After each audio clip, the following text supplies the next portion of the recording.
dia a todos. A ideia aqui é dar uma passada sobre o que é Cloud Computing. A gente está com o parceiro Lumis aqui, a gente tem feito um trabalho muito forte com eles na questão do portal. Mas a ideia é explicar para vocês o que é nuvem, até porque muita gente pergunta para a gente o que é nuvem e algumas pessoas te ofertam nuvem, mas não é nuvem, né? Então a ideia aqui é dar um overview de tudo isso daí. Espero ser rápido e se alguém tiver alguma dúvida, eu fico aqui à disposição e depois também eu vou estar aqui para falar com vocês. Okay? Aqui é o que a gente vai falar um pouquinho, né, do que é a questão da utility como capacidade, né?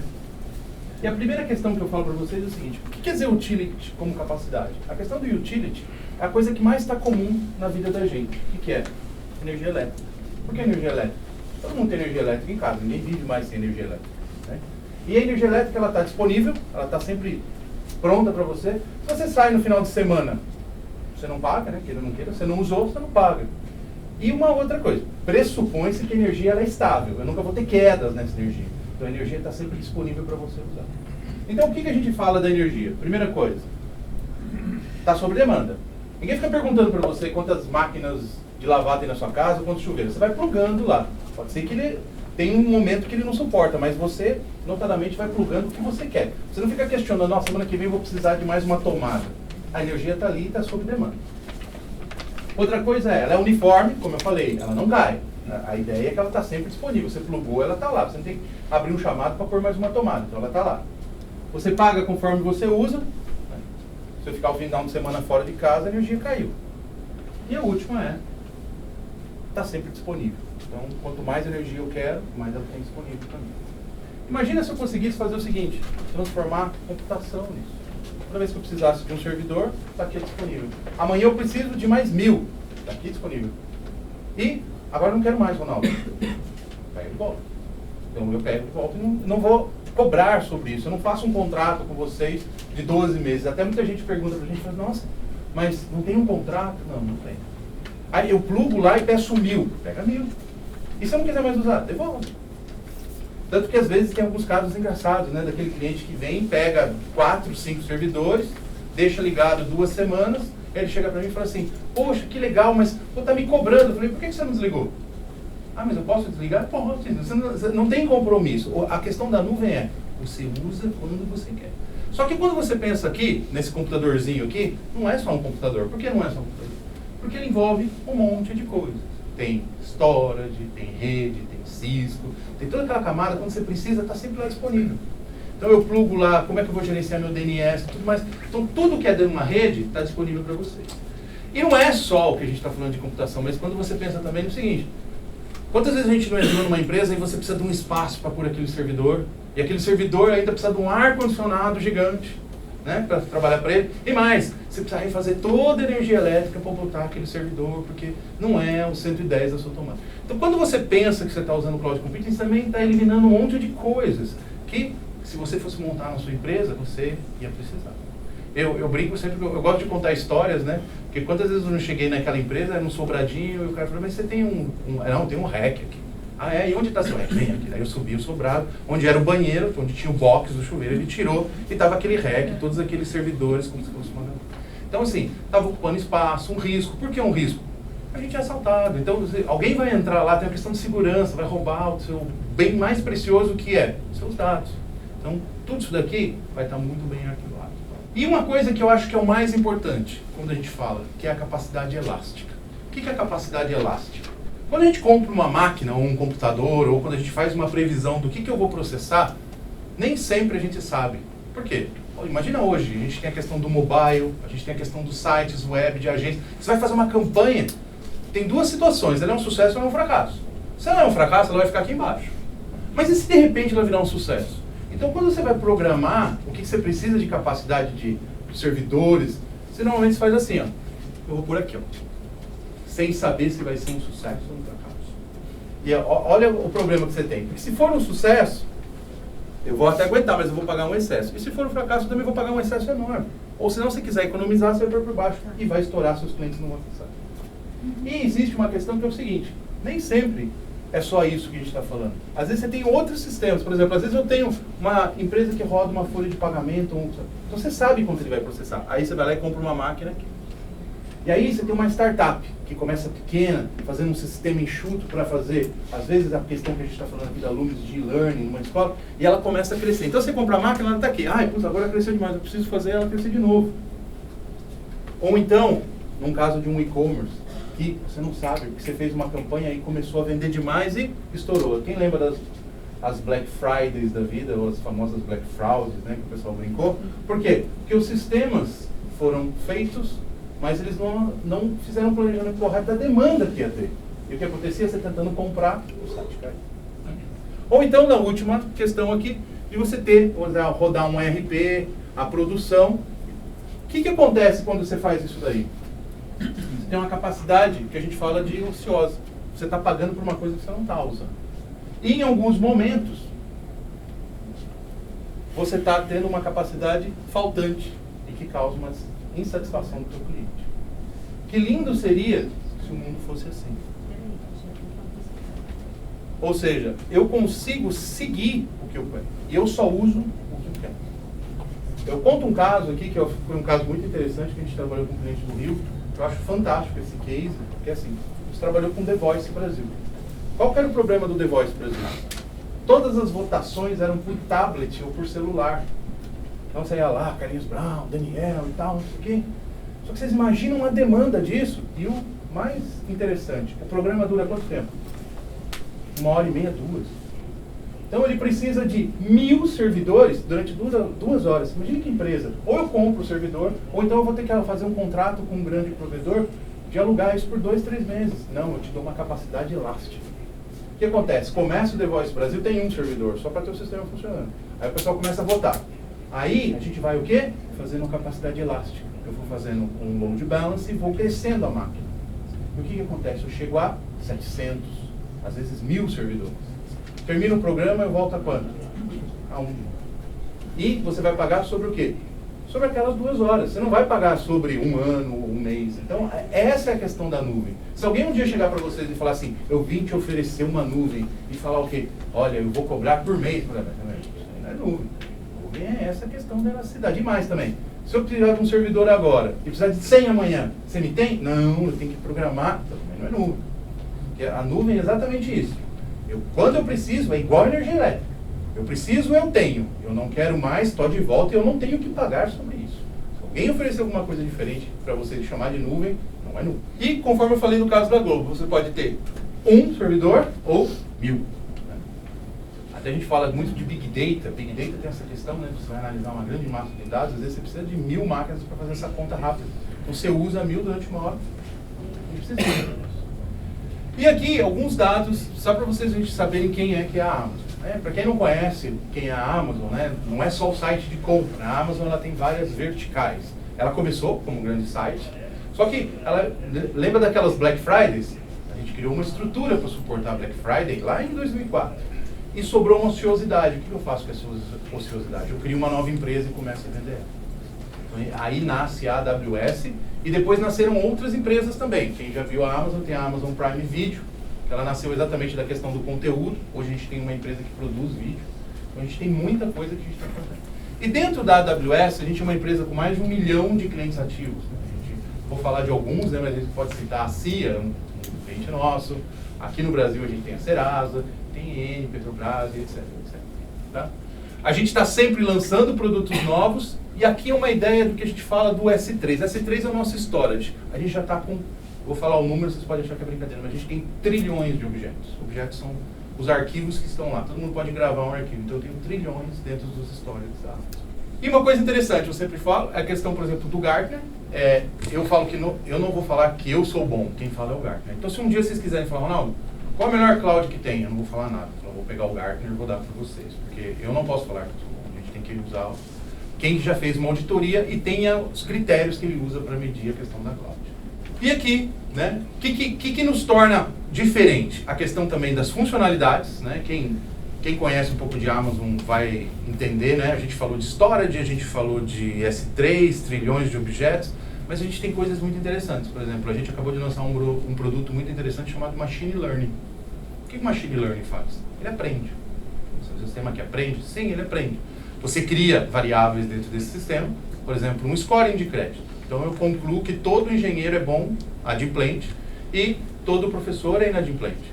Só que com isso aí, agora com essa crise, a coisa inverte. O engenheiro também se torna inadimplente. Então com o tempo o sistema te avisa, olha, mudou a regra, porque conforme o banco de dados foi trabalhando, ele foi vendo que a variável mudou. Então o sistema vai te dando dicas de como melhorar as suas variáveis. Isso é um exemplo de uma funcionalidade lançada. Mas eu sempre falo para procurar um parceiro como a Loomis, que ela sempre vai te trazer essas novidades que a gente está fazendo. Além disso, hoje a gente tem uma comunidade muito grande de parceiros e clientes, que eu vou falar na frente, e hoje a gente já está há 9 anos no mercado. Por que 9 anos? Eu estou desde 2006 vendendo nuvem. Então a gente já tem uma maturidade em relação a isso um pouco maior. E aqui, conforme eu falei para vocês, isso daqui é um exemplo, uma coisa interessante para quem conhece um pouco de Amazon, eu vou falar ali na frente, vocês vão ver que tem muito bloquinho, vão ver que tem caixinhas. Vocês vão falar assim, mas por que tem caixinhas? Quando a AWS foi criada, nosso presidente, que é o Jeff Bezos, e aí tem o que é só da divisão, que é o Andy Jassy, eles queriam criar alguma coisa que ela fosse quase primitiva, uma coisa que fosse simples de entender. E a primeira coisa que veio na cabeça deles, o que foi? Que toda criança brinca? O Lego. Então, o Lego, ele é um bloco básico, que você combinando pode criar um carrinho, uma lancha, ou um robô desse tamanho, ou um dinossauro gigante, né? E era uma coisa básica. Então, a gente criou caixas que simbolizam cada um dos sistemas existentes, tipo história, de processamento, rede, com cores de blocos diferentes, para facilitar não só o entendimento de todo mundo, mas também os desenhos de arquitetura. Por quê? Sistemas são arquiteturas. E arquitetura é uma casinha, e uma casinha é feita de blocos. Então a gente usa essa coisa. Então, por exemplo, você vai ver aqui que a gente tem um monte de coisas que são a parte de técnica, o que seria a parte de desenvolvimento e até a parte de gerenciamento, tipo CDN e tudo mais. Então, é uma coisa que ela vai se expandindo, que pode servir para uma pequena empresa ou para uma grande corporação. Então, sempre a gente vai atingir isso aí. Aqui, para falar um pouquinho de queda, por exemplo, o que é queda? É o que a gente está falando sobre on-demand. On-demand é, meu sistema não cai, e eu garanto isso. E eu mostro isso com um terceiro. Então, por exemplo, quanto tempo, eu vou falar quantas regiões eu tenho. Eu tenho 11 regiões no mundo. Quanto tempo eu fiquei fora em 2014? 1,1 hora nas 11 regiões no mundo, enquanto o meu concorrente não ficou tanto. E por quê? Porque a gente sabe, da mesma forma que a energia te falta quando ela cai, nuvem também não pode te faltar. Até porque tem muita empresa que ela vive dessa informação.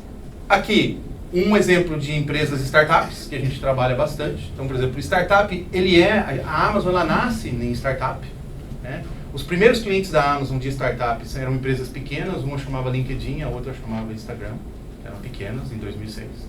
E a gente começou a trabalhar com elas. E hoje a gente tem desde Dropcam, como Eve de jogos online, ou quem joga, tem filho, que nem eu tenho de 11 anos, que vive jogando League of Legends, que é a Riot, e são startups que cresceram muito rápido. Por quê? Exatamente que eu começo pequeno, vou precisando, meus clientes vão aparecendo, às vezes eles aparecem muito rápido, às vezes eles aparecem mais lentamente, mas eu pago o sistema e a infraestrutura conforme meus clientes vão chegando. E não preciso fazer um investimento para daí os clientes chegarem. Eu vou tendo um custo variável e não transformo isso em custo fixo em avanço. Outros clientes que eu falo que são os clientes de grande porte. Enterprise, por exemplo, a gente tem Pfizer, a gente tem Johnson & Johnson, tem Merck, no Brasil Serasa. E o mais interessante, que eu sempre faço esse comentário, Magazine Luiza. Porque muita gente às vezes pode questionar e falar assim, não, a Amazon ela nasceu da Amazon.com. Então, o que vai acontecer? Se eu montar meu e-commerce dentro da Amazon, ela vai olhar o que eu estou vendendo? Não. São business totalmente diferentes, clientes diferentes, diretorias, organogramas totalmente diferentes. Tanto que o Magazine entendeu isso e hoje toda a estrutura dele de e-commerce fica com a gente. Por quê? Porque nós conseguimos suportar a Black Friday dele. Né? Não só ele, como a Saraiva, que aliás é um concorrente férreo com o nosso Kindle, né? Da Amazon.com. É um concorrente muito duro, mas ele também está dentro da Amazon. Tá? Da Amazon Web Services. E outra coisa importante que eu acho, a questão de governo. Governo que eu falo não é só o governo em si, porque a gente tem uma coisa diferente na Amazon que a gente considera faculdade e governo. Uma coisa que veio dos Estados Unidos. Então, por exemplo, esse aqui é o meu sonho de estudar um dia, quem sabe no estúdio no MIT, mas o MIT está com a gente, a Universidade de Chicago está com a gente, a CIA, o FBI está com a gente. Aí vocês vão perguntar, Ronaldo, na mesma cloud? Não. Tem uma cloud específica para governo, é a GovCloud. Isso foi feito para as entidades de segurança, como NASA, como FBI e CIA. aí as faculdades e universidades estão nos mesmos 11 regiões. Já que a gente vai falar do mapa, então eu vou falar o que é um mapa. Hoje, a Amazon está em 11 regiões, né? Inclui Brasil, que é São Paulo, que é toda a América do Sul está aqui. Ali tem a GovCloud, que ela está por aqui, e as regiões daqui do oeste dos Estados Unidos. E 53 Edge Locations. E o que diferencia os Edge Locations? Os Edge Locations tem um aqui no Rio. Edge Location é um pedaço de storage. Por que o Edge Location é importante? O Edge Location ele foi criado por um cliente nosso muito pequeno, chama Netflix. E como tem conteúdo muito grande, às vezes não dá para o conteúdo ficar numa região. Então eu espalho mais conteúdo. Se todo mundo começa a assistir um novo filme lá, o Narcos, que está passando pra caramba, né? Wagner Moura e tal, ele traz mais para perto o conteúdo porque as pessoas estão puxando aquele conteúdo. E de tempos em tempos ele remove aquele conteúdo quando o pessoal para de assistir. Então eu distribuo melhor para dar mais velocidade para os clientes assistirem. Tá? Interessante também, porque o Netflix está com a gente, mas a gente tem a Amazon Video, né? Então é concorrente, mas ele entende que nós não somos concorrentes, nós suportamos eles. E uma coisa interessante que eu acho que é importante explicar sobre a infraestrutura da Amazon é, quando você tem uma região não é só uma região. Uma região são vários ou alguns diversos data centers. Porque às vezes as pessoas falam, mas você tem um data center no Brasil? Não. Posso ter 3 ou 4. Como 3 ou 4? Porque eu trabalho, aqui é a região nossa, aqui, ó, Brasil, ABC. Eu tenho, para seguir as regras, né, de segurança, eu tenho uma coisa que eu chamo de zona de disponibilidade. Né? 11 de setembro faz pouco tempo, quem lembra do acidente das torres, tinha uma empresa que ela ficou muito famosa, porque ela fez mudar toda a questão da segurança do data center. Porque o cara tinha o data center numa das torres e o backup na outra. Né? E ele não imaginava que ia cair. Né? E depois disso aí, de 11 de setembro, a regra mudou. Então, esses data centers têm que ter uma distância mínima de 20 quilômetros entre um ou outro, por causa de uma catástrofe natural. Então, essas zonas de disponibilidade significam que eu tenho um ou mais data centers, porque eles têm que ter uma quantidade, mas eles estão distantes entre eles em torno de minimamente 20 ou mais quilômetros, para cumprir a regra de 7.001. Então eles têm uma distância aí, não sei se é 20 ou se é um pouco mais, mas é nessa faixa aí, para quê? Para garantir que nunca vai ter nenhum problema. E o mais interessante, esse círculo vermelho aqui é uma fibra ótica. Então quando eu gravo um dado de vocês na nuvem, eu replico ele, você nunca vai perder. O que vai acontecer? Ah, Ronaldo, mas se passar um furacão, daí ele destrói aqui. Mas o soldado também está replicado aqui. Você nunca vai ficar fora. O nosso CTO, que é o cara de tecnologia que montou toda essa estrutura, ele tem uma frase que eu acho fantástica e que serve para qualquer um e para qualquer situação. Tudo falha. Tudo falha e tudo vai falhar. O que garante que não falha é o que você cria de regras para isso. Então, se você sabe que você tem uma operação crítica, o que você vai fazer? Você vai pegar seu Loomis Portal e vai criar uma alta disponibilidade. Você vai trabalhar com zonas e vai fazer o seu desastre recovery em zonas diferentes. Para quê? Para garantir que nunca vai faltar sistema para o seu cliente. Né? Até, por exemplo, a gente está passando um momento muito bonito aqui no Rio de Janeiro, mas para quem não sabe, a venda de ingressos do Rock in Rio foi feita dentro da Amazon. E era uma coisa muito interessante, porque ao contrário, né? Quando você tem um e-commerce, começa a Black Friday, ele faz assim, né? O Rock in Rio não, ele já começa lá em cima, né? Daí ele vai caindo. Por quê? Porque tá todo mundo esperando abrir. Na hora que abre, começa a diminuir, porque as pessoas não vão comprando e vão saindo. Então, o que você faz? Você cria em zonas diferentes, ou até em regiões diferentes. Até porque se tiver o transbordo, você faz uma coisa.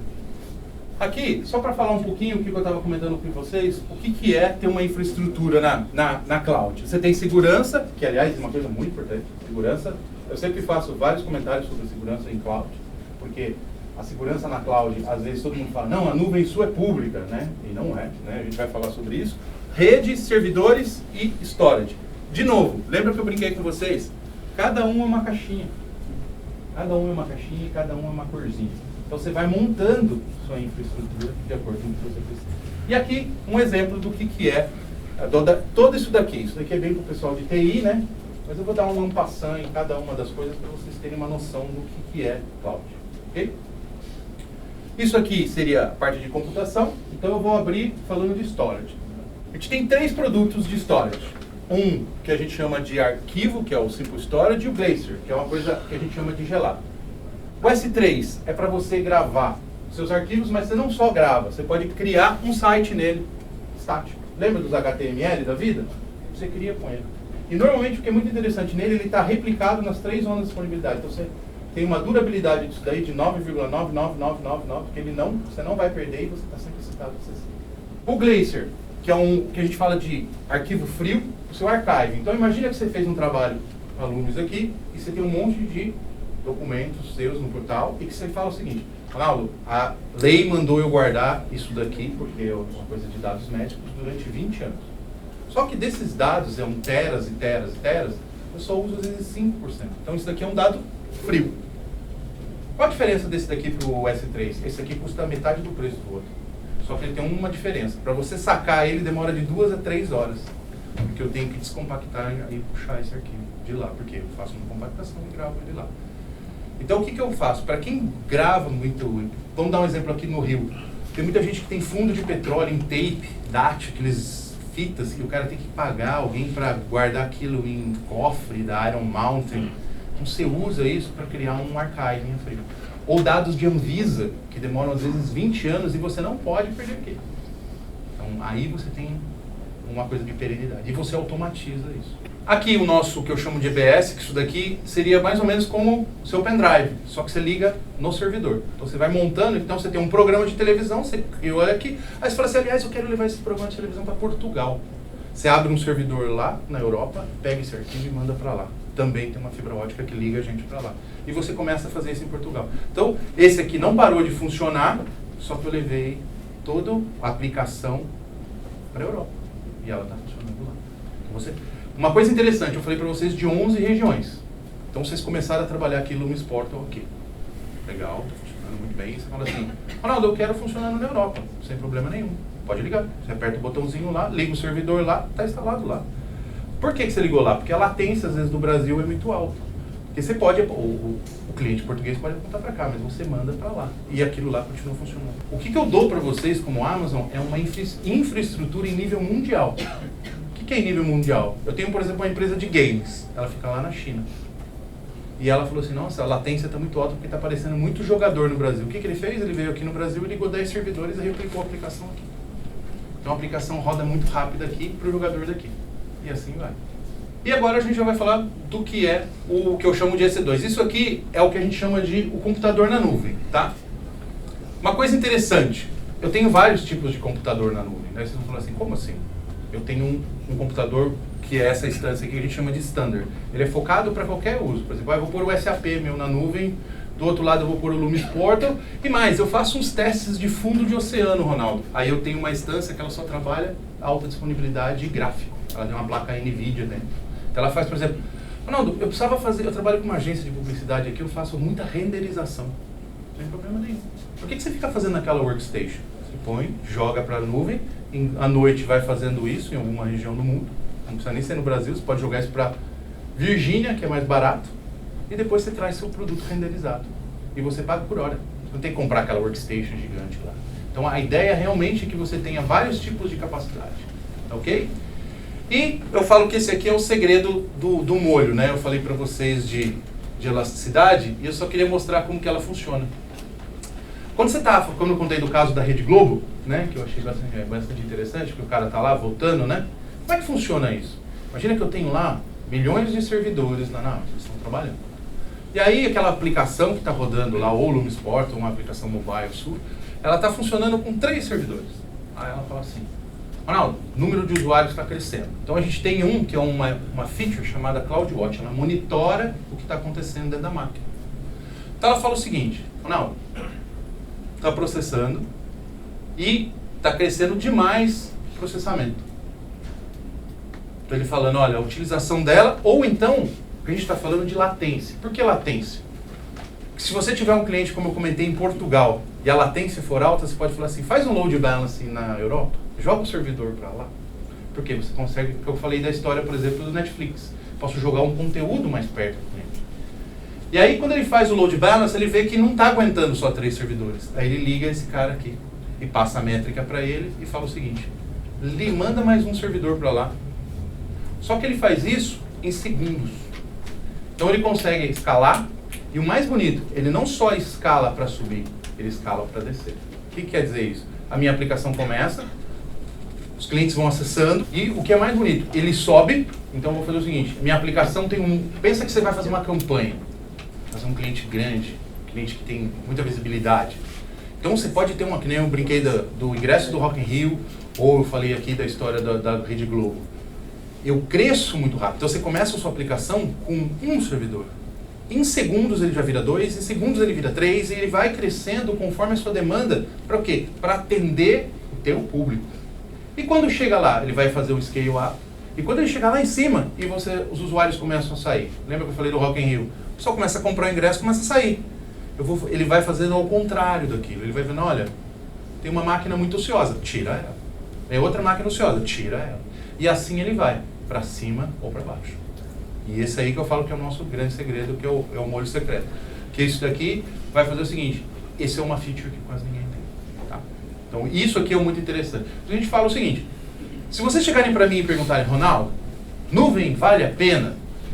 Sendo bem direto, tem que analisar seu caso.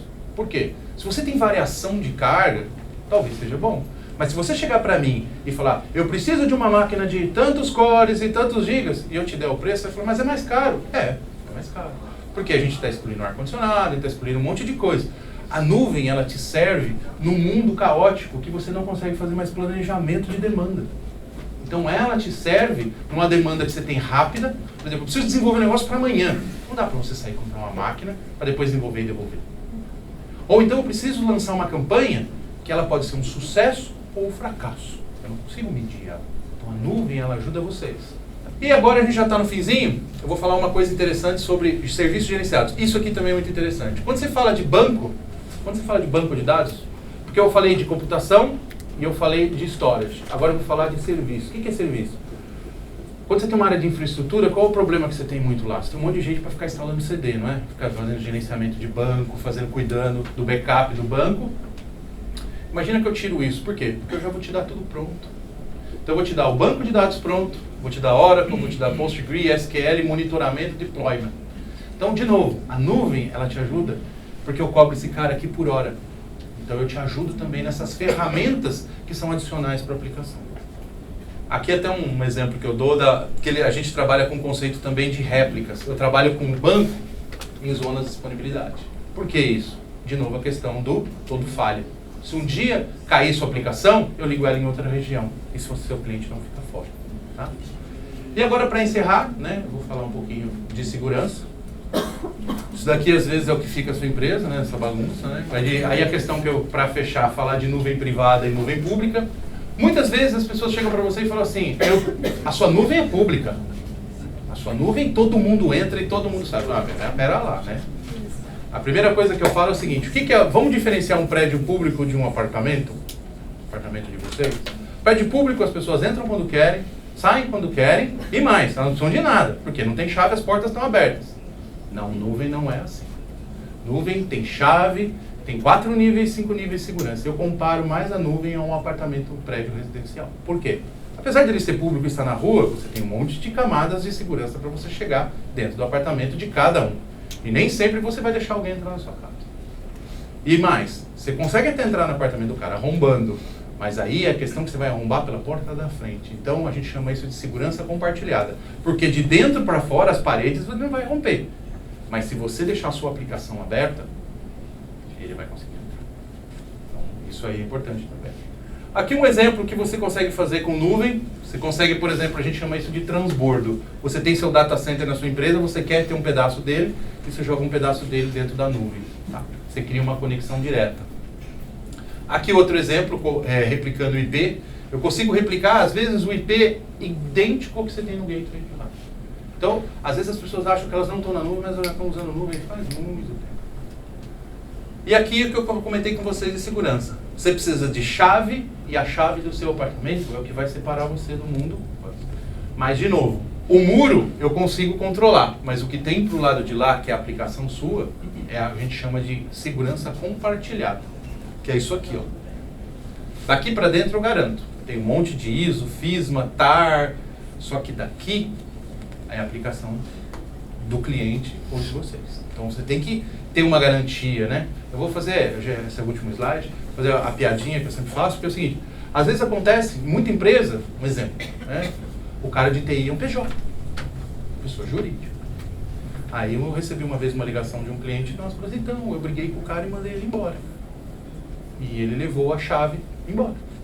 Tá legal, a chave é dele. Como assim a chave é dele? Ele trabalhava na minha empresa, mas ele era uma pessoa jurídica, ele era uma empresa que prestava serviço para você. Não, mas isso é uma discussão legal. Eu falei, por isso mesmo. Então você vai no juizado, pede para ele a chave de volta, porque eu não tenho como ir lá e falar, ó, dá a chave. Eu reconheço ele como cliente. Ele tem a chave. E esse caso ficou muito clássico, porque quem era o dono do sistema era o cara da pessoa jurídica da área de TI. E N outros casos. Então o que a gente fala é o seguinte, quando você tem isso daqui, desse lado para cá, façam governança, segurança, garantir a segurança, quem tem acesso. Porque quando você dá a nuvem e dá a chave para uma pessoa, você está dando para ele recursos também infinitos. Lembra que eu falei, você liga 1000 servidores? Você está dando uma chave, você está dando um cheque em branco na mão do seu gerente de TI. Então tem que ter governança, tem que ter monitoramento do que está sendo feito e tudo mais.